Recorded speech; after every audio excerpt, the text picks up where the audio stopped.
to feel fatigue in any way that would make it so that I'm going to maybe take a step back. It's important for all of us to be taking care of ourselves, definitely. But yeah, I just feel so inspired by everything that we've seen over the last say 10 days or so.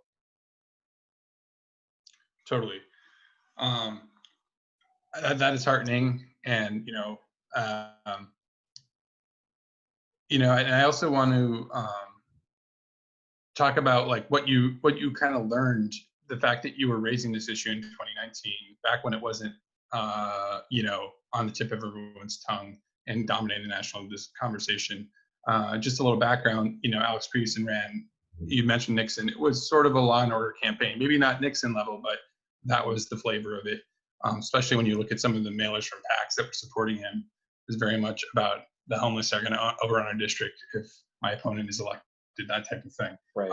But what did you, and then also, he had the backing of SPOG and the chamber, and so what did you learn in that campaign about how people reacted to police abolitionist, policies?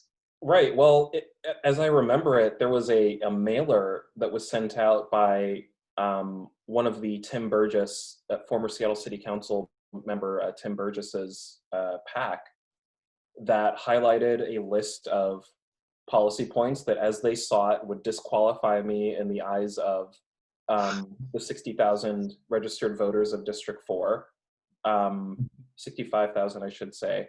One of those points was that I was a socialist. Another one of those points was that I was going to be pushing for police abolition. And it was really kind of that I noticed in certain debates that took place, especially as we started to get into the general election in around late September, October. The sense was from our opposition that was a real weak point of our campaign, and that if they pushed hard enough on letting people know that I had real commitments towards defunding and reforming the police, that was going to be disqualifying. Maybe they were correct at that particular historical juncture. We came up, I think it was 1,300 votes short. So there are 650, 700 people who in this moment, I don't know what their frame of mind is with respect to a lot of the questions that were raised in the race. But for me personally, what I learned is that my only regret is actually not going harder on this issue. I very strategically tried to not bring up police abolition until we got to the general election, because you see this dynamic oftentimes of left of center candidates in particular pivoting to the center once the lights get a little bit brighter and the stakes raise for a given race. I wanted to see what it would look like if we had a left candidate that actually went the opposite direction. So police accountability was the word in June, July, August. By the time we got to September and October, it was abolition. And we received a number of letters from people within my district who wrote me, handwritten postcards that talked about the need for the police department to get out from under the consent decree, the federal probe that it's been under since 2011. Older Seattleites who have vivid memories of the civil rights movement, understanding the links that we were trying to draw between aggressive and militarized policing in 2019 and what we saw play out on streets across the country in the late 1960s. So when, for example, we see hundreds of protesters in Wallingford, of all places, in the past week, out in Magnuson Park, others in Queen Anne and Magnolia, if I'm not mistaken, it's not a surprise to me at all, because in our particular city council race, if people are familiar with the dynamics of District 4, which is Northeast Seattle, it's basically a tale of two districts. I mean, we were, as a quip on the campaign trail, talked about the D and D4 actually standing for disparity, right? In the sense that you had on the one hand, on the left hand, literally on the left hand side of the district, a lot of students, a lot of homeowners that were in a more precarious position than I think they were on the other side of the district, struggling families, renters, folks of that sort. And then once you cross, say, 25th, you sort of start to get into an area where it's a lot more affluent. There is a golf course out there. I'm trolling you right now, Doug. And a lot of stuff on the other side of that district that a lot of affluence on the other side of that district that made it so that our message was probably going to have a ceiling when we got to the other side of D4, but our strategy was to try to just raise turnout as much as we could on our half of a very divided district. And so the thing that I learned, and the only regret that I suppose that I have looking back, although it's not really a regret, in the classic sense, is just we could have just gone harder on that issue. And I mean, you showed up at SPOG and you got a hoodie on, right? Am I remembering that correctly? that's right. One of the I'm not going to mention which candidate it was. They didn't end up winning, but I had a Black Lives Matter hoodie on at the Seattle Police Officers Guild forum, and shortly before the forum began, they came up to me and said, "Wow, it's actually a little cold in here. I wish I came with a hoodie like you." And I was like, "Yeah, there's a reason why you're not wearing a Black Lives Matter hoodie." And I'm pretty sure we're going to talk about it at this forum tonight. But it was pretty wild. I'll leave it at that. Yeah, and I'm glad I'm surprised you weren't harassed by the Seattle plot. That SPOG is the Seattle Police Officers Guild, by the way. I'm sorry for using stuff that's acronyms, but I'm sure that name is coming up more often these days. Yeah. But yeah, I hear you. Since you interviewed this SPOG, you think they can be part of the solution? Are they capable of that? Are they reformable? I mean, I think the short answer is no. I think the short answer is that,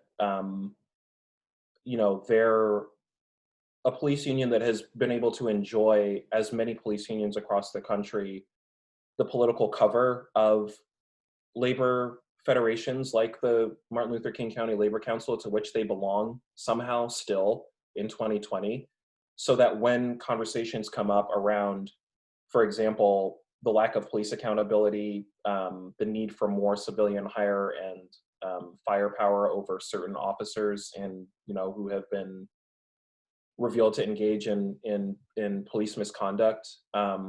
When people raise questions about whether or not officers are right now getting paid overtime to gas and surveil protesters, those questions go back to the contract that underwrites the relationship between the police department and the city.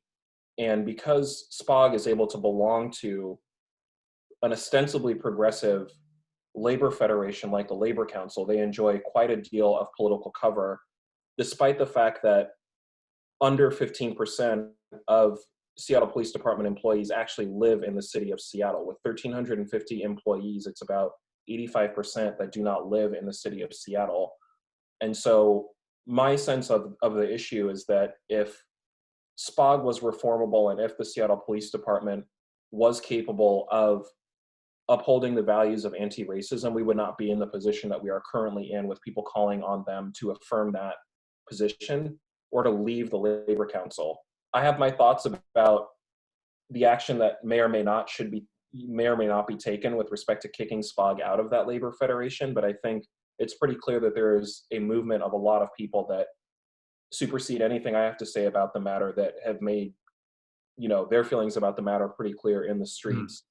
And hopefully when we're able to congregate and mourn in public with one another at City Hall, that SPOG's influence over what's going on with policing in the city really ought to be reduced, if not erased completely. Do you care to comment? Like, do you think that MLK Labor Council will is this ultimatum for real, or is this just sort of like if SPOG says they're working on it, then they're do you have any sense of that? I've spoken with folks that I think have their hearts and minds in the correct place in and around the Labor Council. So I can't speak necessarily to motivations, because I know that mourning in public looks very, very differently for lots of different groups.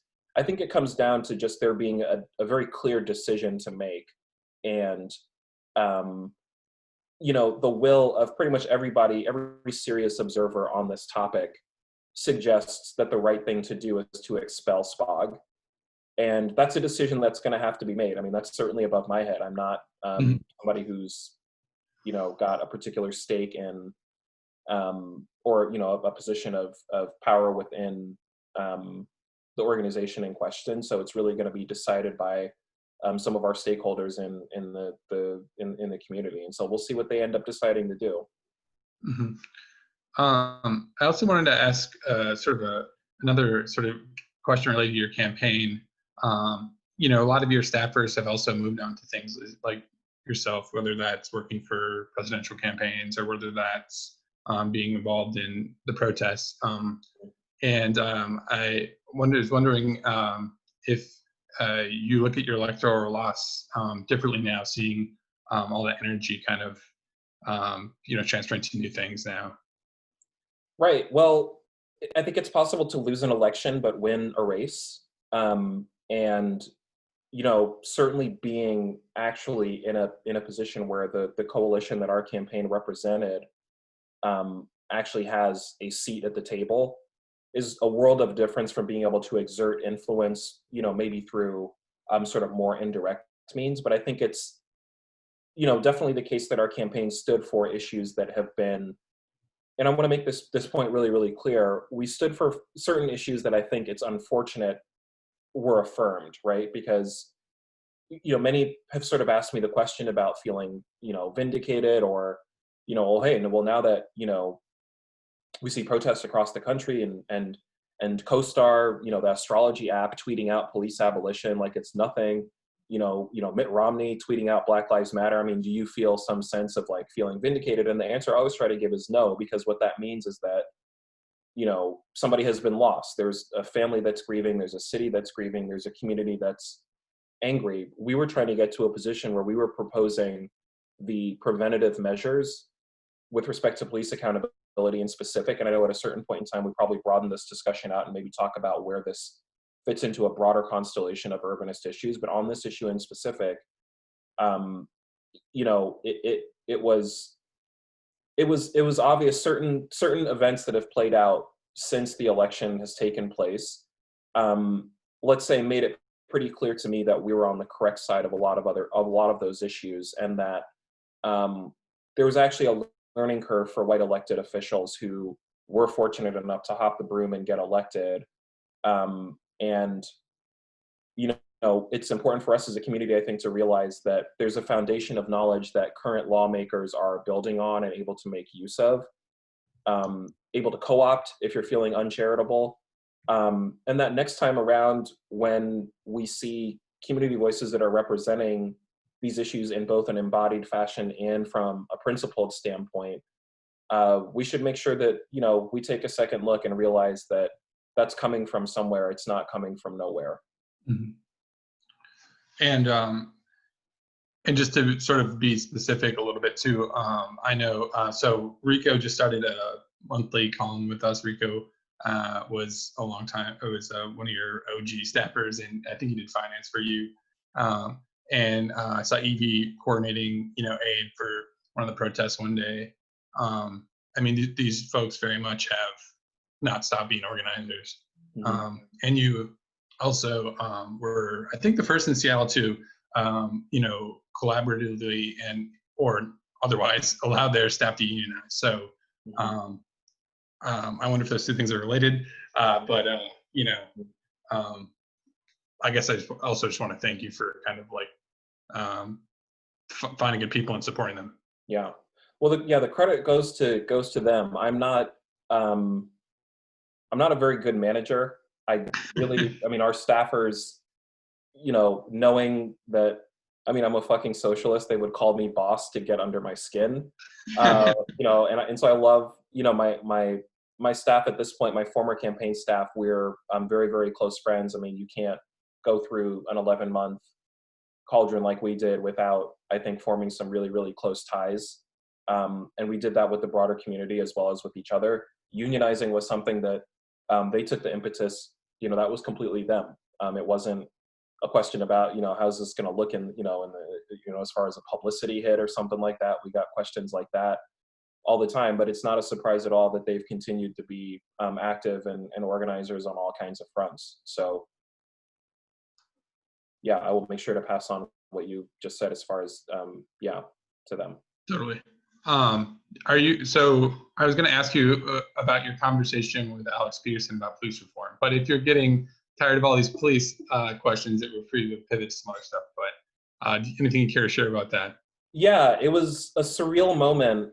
I think it was on Wednesday or Thursday morning of last week, where I, get a phone call, and you spend a lot of time competing against somebody and studying somebody for a year. You know the sound of their voice immediately if you hear it, a mile away. And I was like, oh wow, so this is Alex on my voicemail right now. And um, obviously from what I had mentioned earlier about the notion of police abolition being a point of contention in our race and something that I think he sought to exploit, um, it was a very surreal moment to then receive a telephone call with questions about, in essence, guidance about how to sort of pepper Police Chief Carmen Best with questions, or certain reforms that we could be enacting at this point.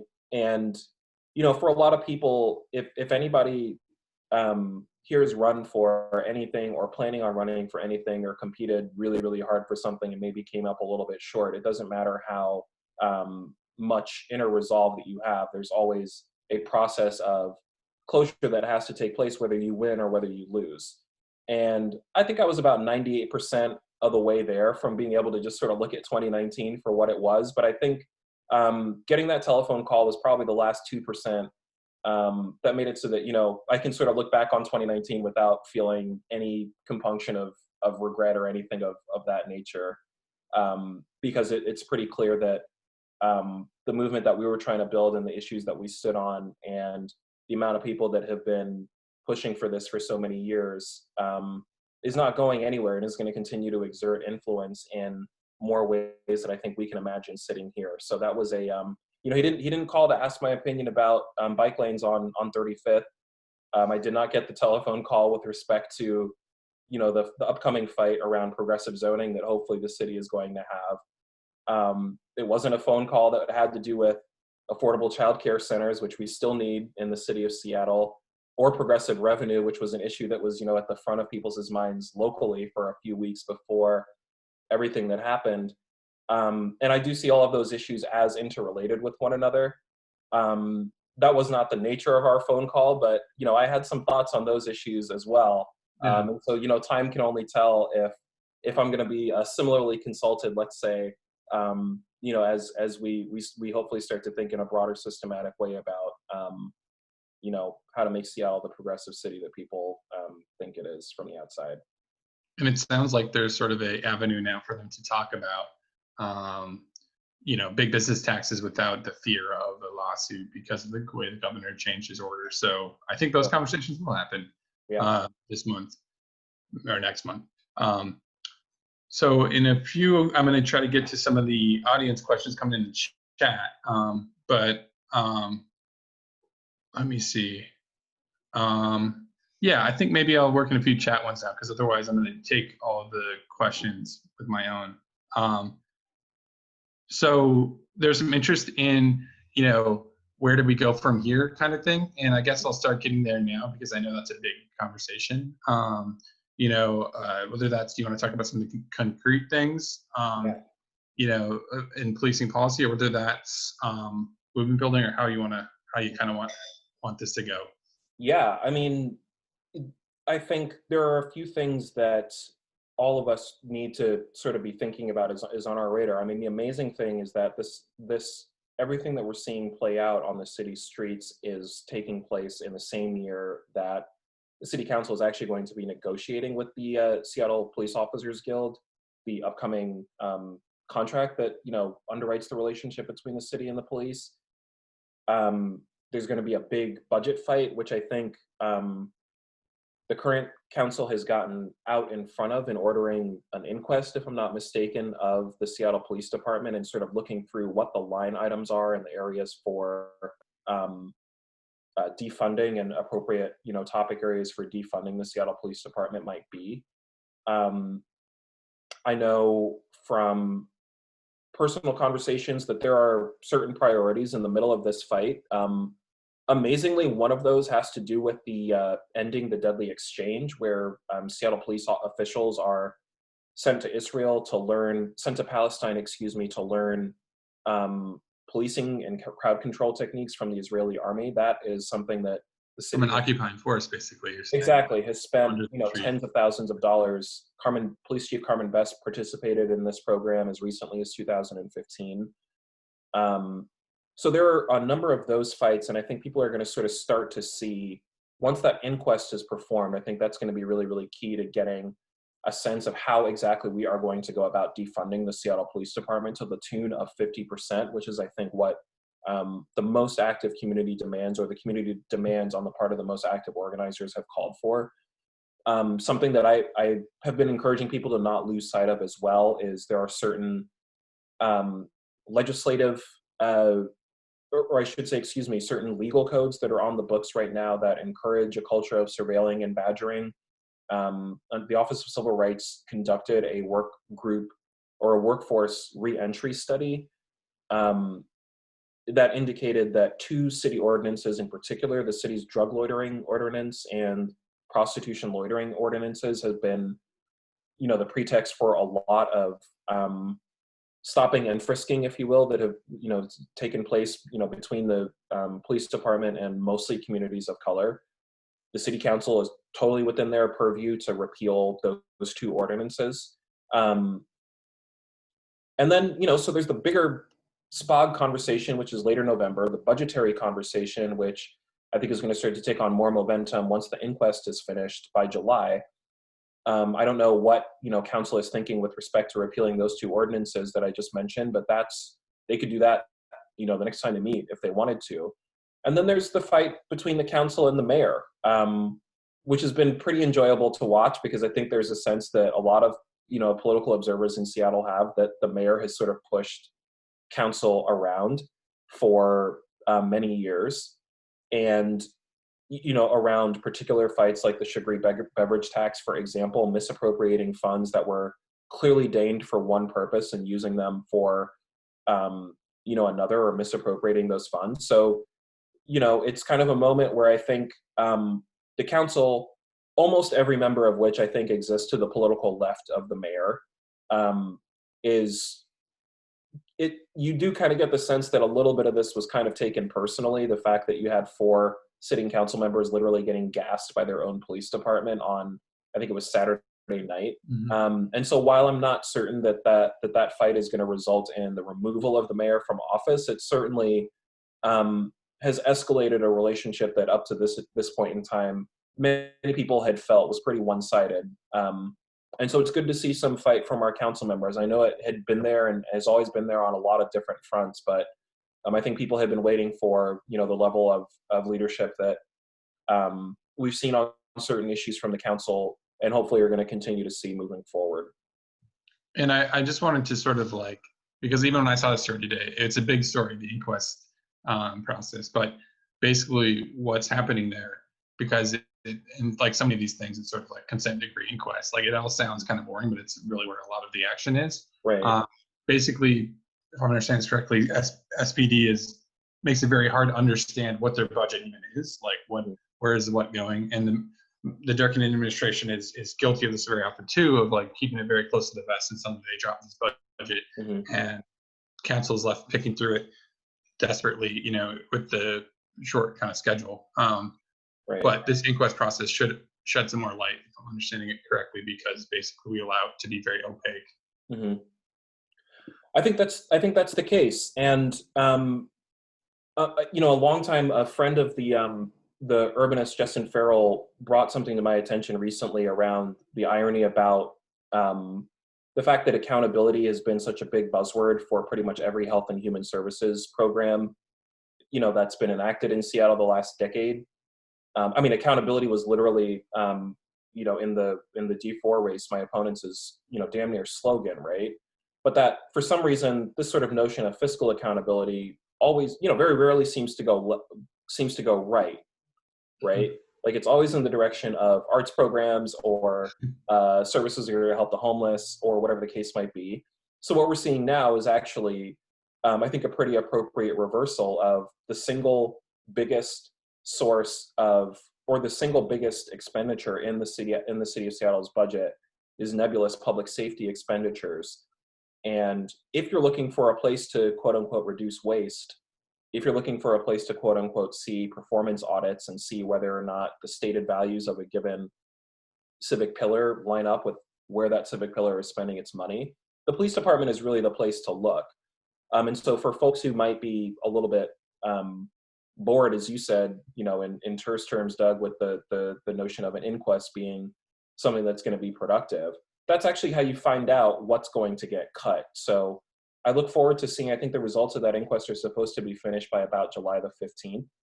And I know that there are already a lot of journalists that have sort of gone about the work of, filing public disclosure requests and things of that nature to find out things that might be slashed from the SPD budget. But yeah, pretty heady times, I think.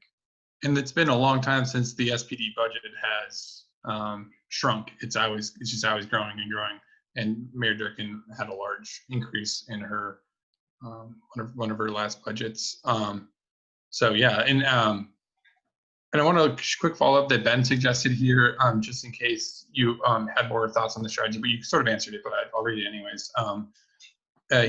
Ben mentioned he's generally supportive of calls to remove Mayor Durkan in large part because the symbolism of it would be a huge victory.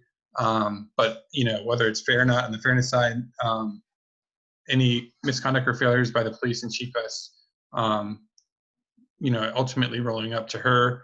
But then, is that impeachable? And I also would kind of add to that, is that then leaving the new mayor with a huge mess that will then kind of, when the Mayor Durkan should sit with it for a while. I've heard that argument against impeachment as well. Yeah, I think that you have to think that initiating regime change, especially in the middle of a pandemic, is not really something you want to have to do.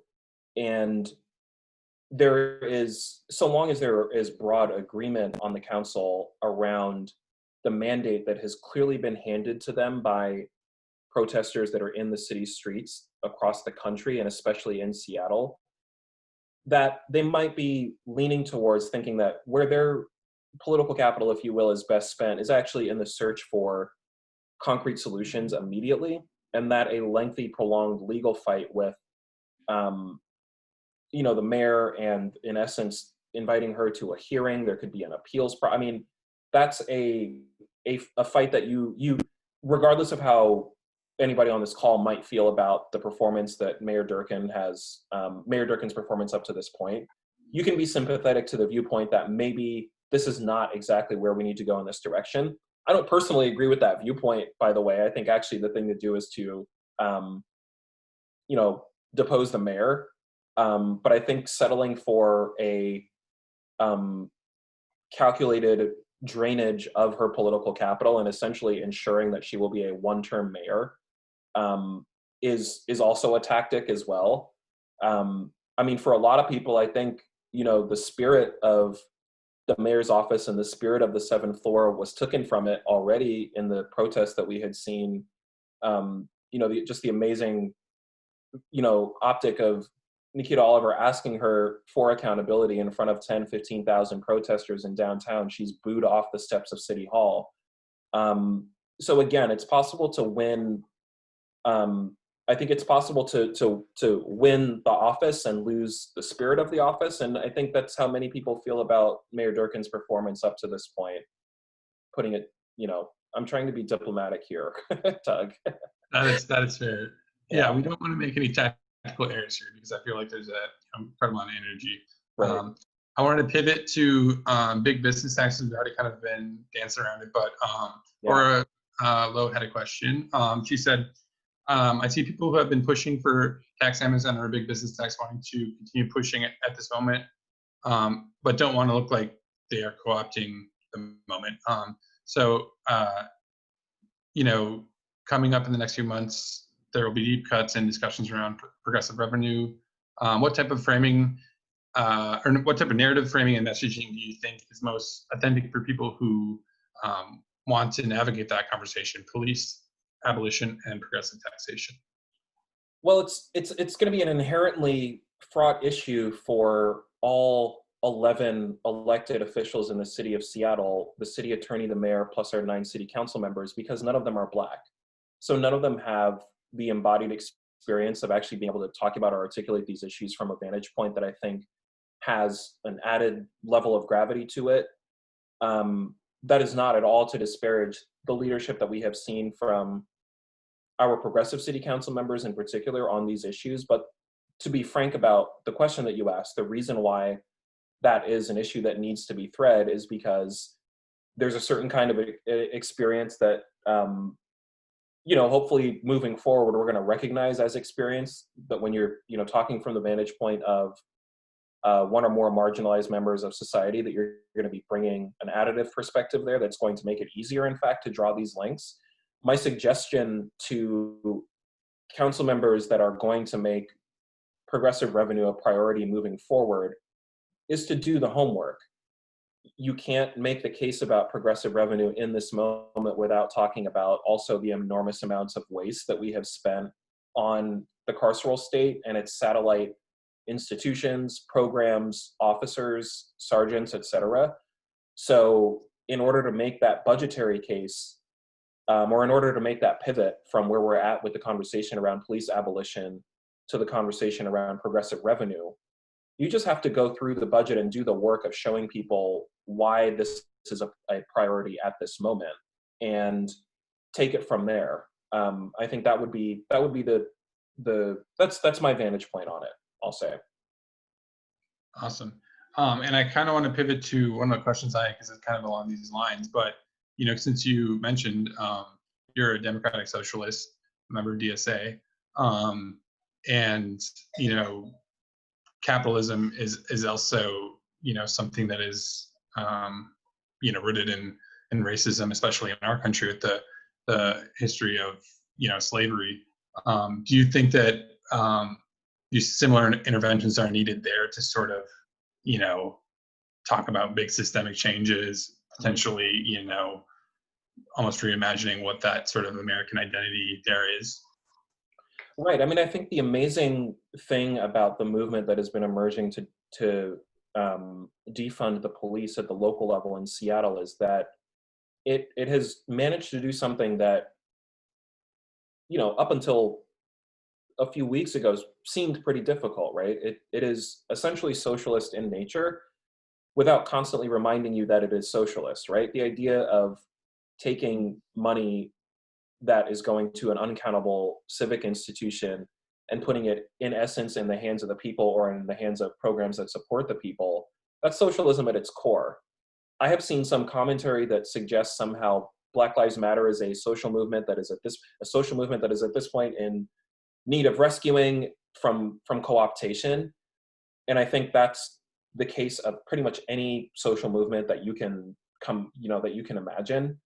And there's a level of saviorship that I think, unfortunately, folks on the left have not been immune to, and realizing that the movement for police abolition and the Black Lives Matter movement has managed to raise a number of questions about public space, around civic budgets, around all sorts of manner of things that, were you to approach those from a quote unquote socialist or a doctrinaire socialist vantage point, it's a lot harder to make that case.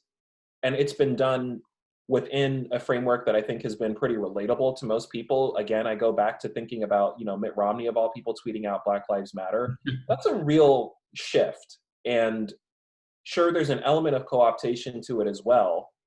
That is very entertaining to watch and very clumsy to watch. But I think as long as you have the core movement behind a lot of those demands, it's very, very inspiring. And again, managed to, I think, accomplish more than it has been given credit for. I mean, I've seen the suggestion that, police abolition is going to be impossible under capitalism. And it's like, well, if you want to take it there, you could say that about pretty much any kind of reform. I mean, nobody's saying about that about the Green New Deal or about progressive taxes or about any of these other programs, which we recognize as like very, very vital as well.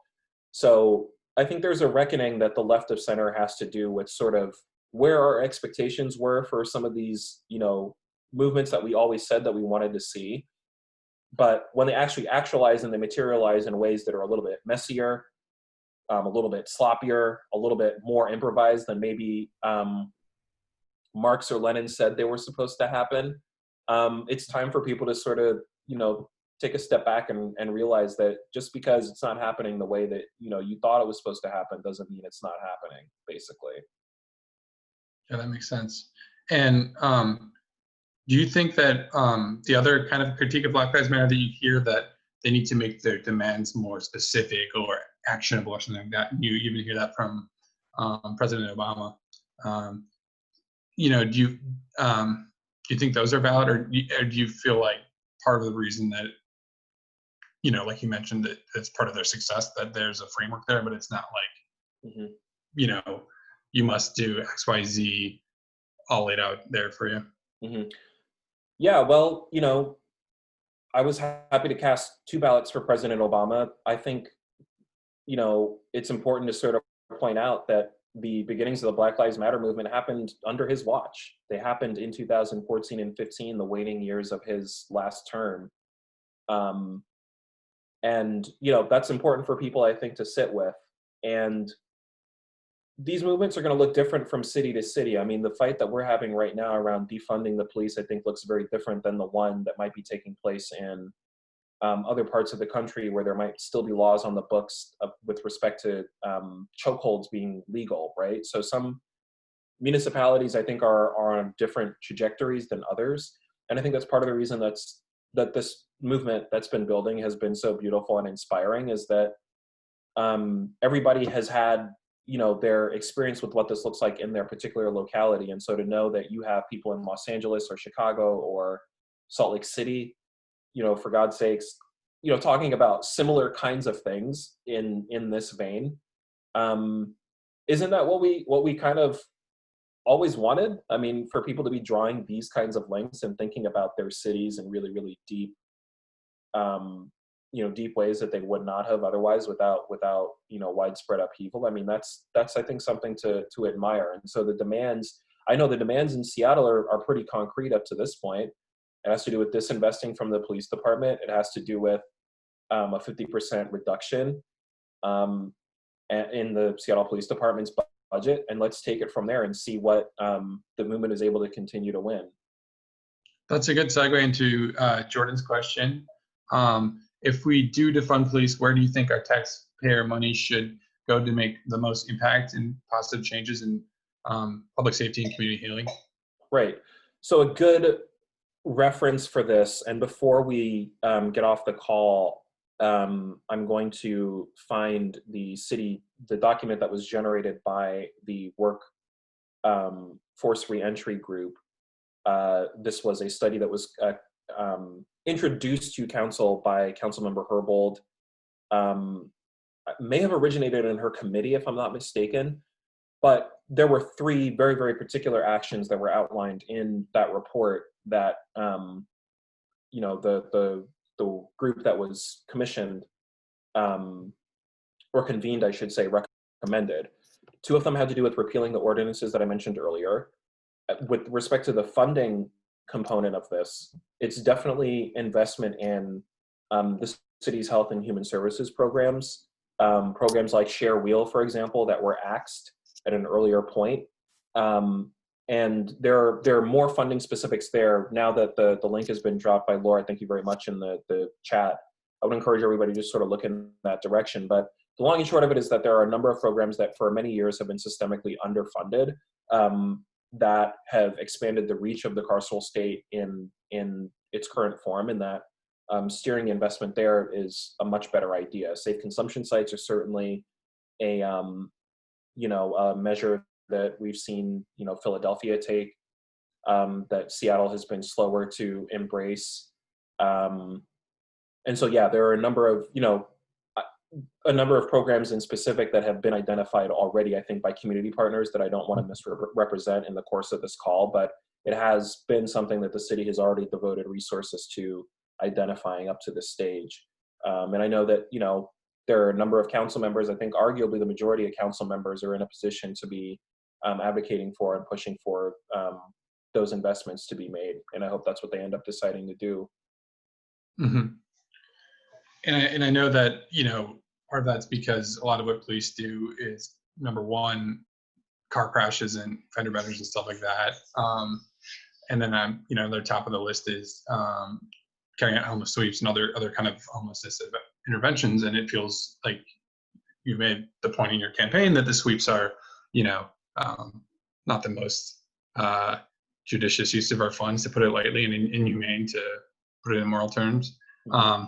So yeah, certainly some of these interventions can get at some of the same problems. I also wanted to ask sort of more tangible question, and we mentioned AutoZone earlier. Right. What do you think should happen? And that's East Precinct, what people are calling it now, since the police have sort of retreated from there.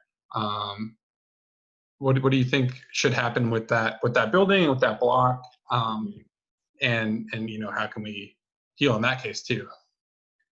Yeah, well, Seattle's got a long history of occupying things and turning them back over to the community, that goes all the way back, that I can, the first example of this that I can think of is the Black Panther Party's healthcare clinic that was established. I think it's now the Carolyn Downs Medical Clinic.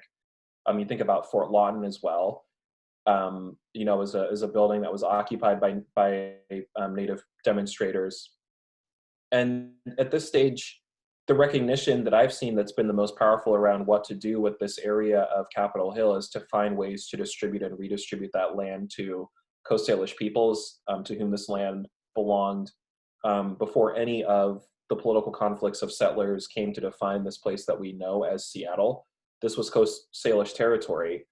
And so thinking about what establishing relationships with local tribal community is something that I think I would really love to see. And I think there are also redistributive measures when you think about a city where Indigenous folks are overrepresented in our houseless population, having specific kinds of institutions set up where there used to be a police department that are going to directly and disproportionately benefit our Indigenous community is something that I would like to see as well. But yeah, it's obviously really, really exciting. I don't know, for as much as we tried to talk about police abolition and undoing historical racism on the campaign trail, we called attention often to the fact that the first act of city council, when it was established as the city trustees in the late 1860s, was actually to ban Native people from inhabiting the city that they stewarded.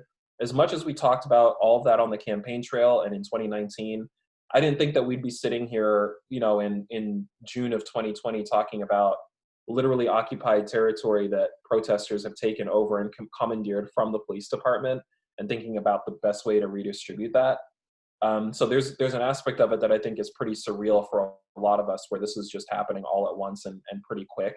And because of the spirit of the protests and the spirit of, I know a lot of the, the great people that are on the ground doing work there, I know that the right solution is going to be, they're going to arrive at the right solution because they're there for the right reasons.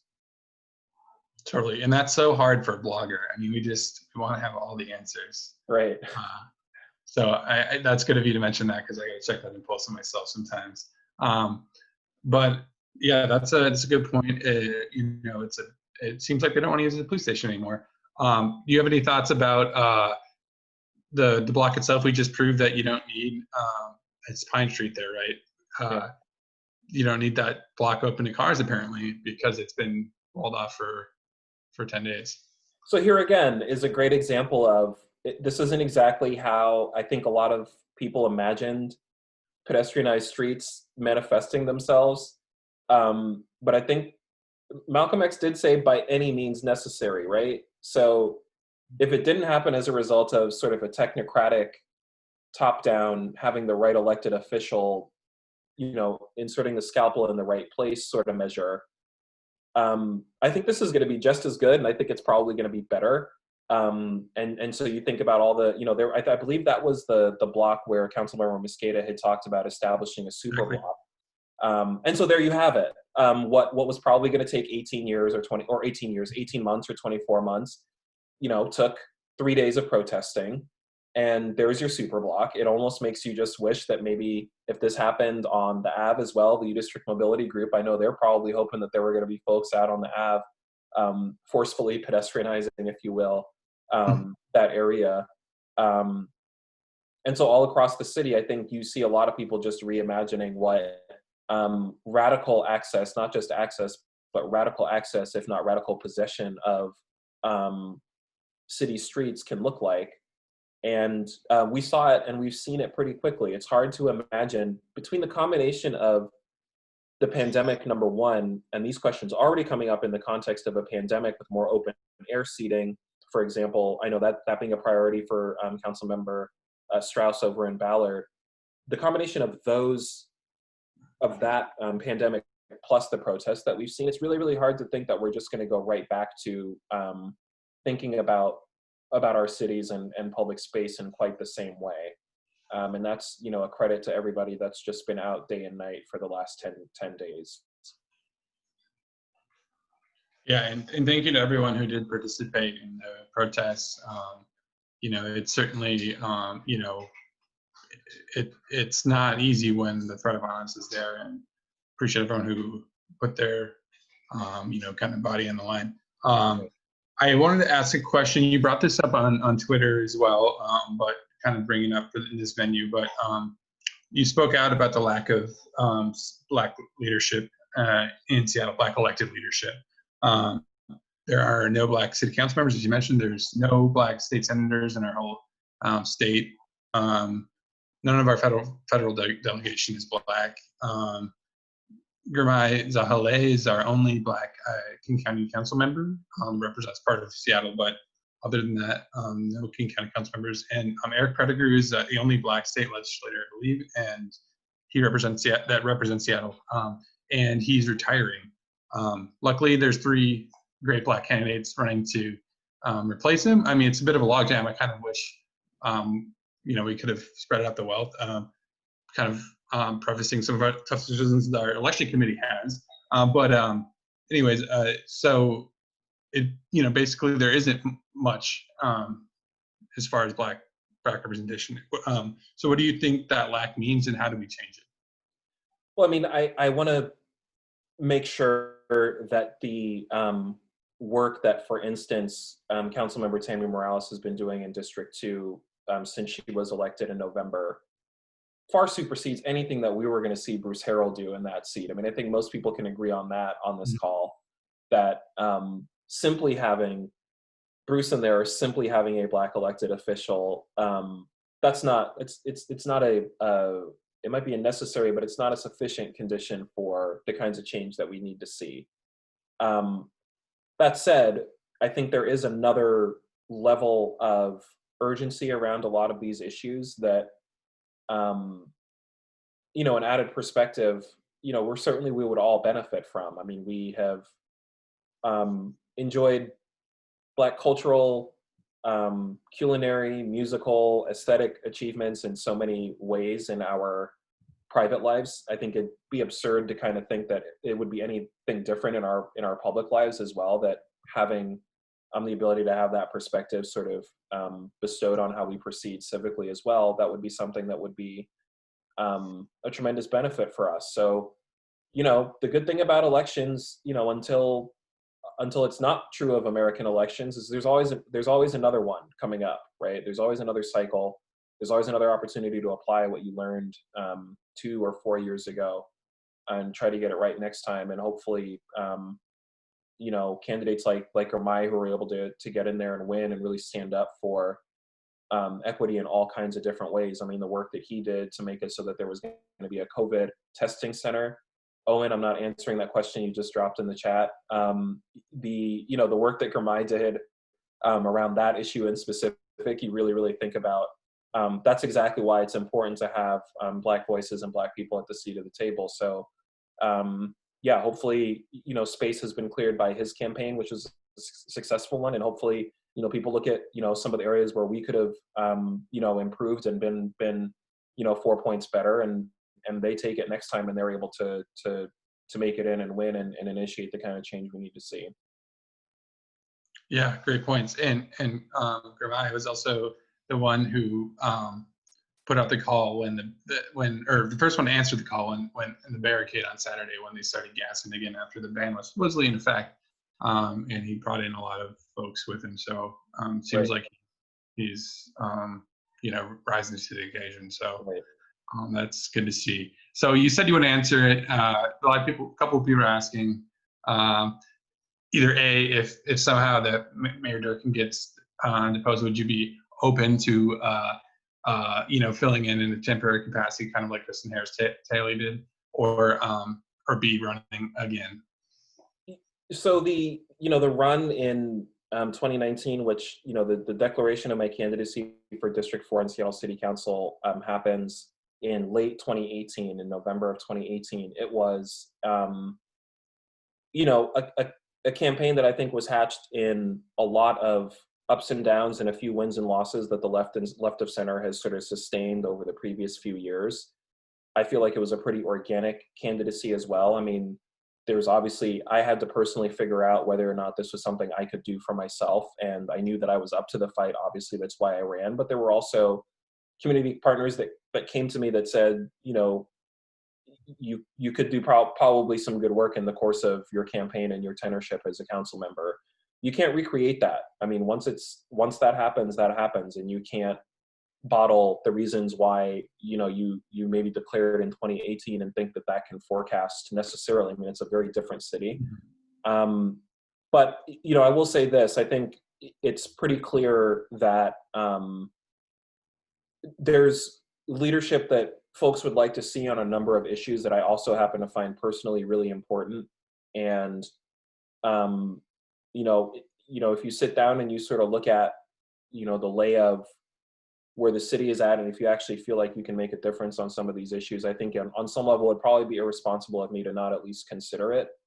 The other part of it is, running for office takes a lot out of you, and personally, you have to make sure that you're doing it for the right reasons. For anybody who's on this call who's planning on running or supporting candidates or trying to convince somebody to run, doing it for the correct reasons, I think, is really, really important, because doing it because of pride or doing it because of opportunism, it might actually get you through, Monday, Tuesday, Wednesday of any given week, right? You can be motivated for all kinds of reasons personally, but that's not going to get you through 7 days of campaigning for a year or for however long you decide to do it. So I think figuring out the motivation component, and, if there's a movement that actually seems like, people are saying, we feel like this or that candidate would be the one that would best represent these issues, I think it would be irresponsible for somebody, myself included, to not at least consider what that looks like. Well, thank you for that, and I will personally pledge to bug anyone who bugged you to run to also then show up and support your campaign. We're a little bit over time, so we can definitely wrap this. Folks can stick around and chat for a couple minutes, but I definitely don't want to take a ton of Shaun's time. So thank you so much for talking with us, and for kind of breaking down some of these issues that I think people ignored for probably too long. But it's nice to have this moment of rising awareness. Absolutely. All right, y'all. Thank you so much, everybody. I'm, pretty certain everybody probably has my Twitter handle and all that other stuff. So I'm pretty active. I pretty much live online at this point. And any plugs you want to give, stuff that people can do? Yeah, I would encourage folks to just continue researching bail funds to contribute to the protesters that we've seen across the country and also here, some of whom at this point have medical expenses, as a result of personal injury and harm that have been sustained on the front lines at some of our protests, to continue being active in researching bail funds to donate to. And unfortunately, we don't have socialized medicine in this country, so there are a lot of people asking for medical support via GoFundMe and things of that sort. Any of the great petitions that we see circulating right now, I mean, be they calls for the mayor to, resign or address head on what's going on in her city's streets right now. Certainly all of those are worth taking a look at as well. So I think that's just nothing off the top of my head, but just a general, urge that people continue to stay vigilant and keep their eyes open for opportunities to help, be it physically or fiscally. Oh, and real quick, we got a comment from Gabe Klein. Is there any spots, either protests or any of the stuff this week that you can plan to come out to that people could come hear you speak again? Looks like there's some interest in that. So, I've been given a lot of pause about how some of our protests have unfolded, because my understanding is that the Seattle Police Department has been essentially arresting people on retaliatory grounds. I mean, the person who took the video of the young girl getting maced was eventually tracked down and arrested where he lived. Police departments operate as political forces. I can't imagine that, I'm construed as much of a friend of the Seattle Police Department at this stage. So going to an action or a protest is something that I have to personally think a lot about. People low profile going in, probably. Yeah, so I'm going to try to make it out as often as I can and in the right contexts. But it's I think it's something that definitely a lot of our white allies on this call can understand the hesitance around. So I'll see you out there when I see you, I think is the way I would say it. Totally. And Yeah. I will give a little plug for our own little small thing we're trying to do to help. It's a little bit of a preview. Tomorrow, the Move All Seattle Sustainability Coalition is going to launch a solidarity fundraiser for 3 POC-led orgs working in Seattle. So watch out for that announcement. We are asking people to give to them because they're doing COVID aid and stuff of that nature, and they could definitely use the support, because I know, like you mentioned, bail funds are great, but sometimes some of them get, basically very full up of cash, and they tell them to pull it off. So you got to keep the money moving around for folks who have it. So thanks again, Shaun. All right, y'all. And thanks everyone who showed up. All right, see everybody out there. Till next time. We'll be up on the website as soon as we can. Awesome. All right, I'm unmuting everyone. So if you got any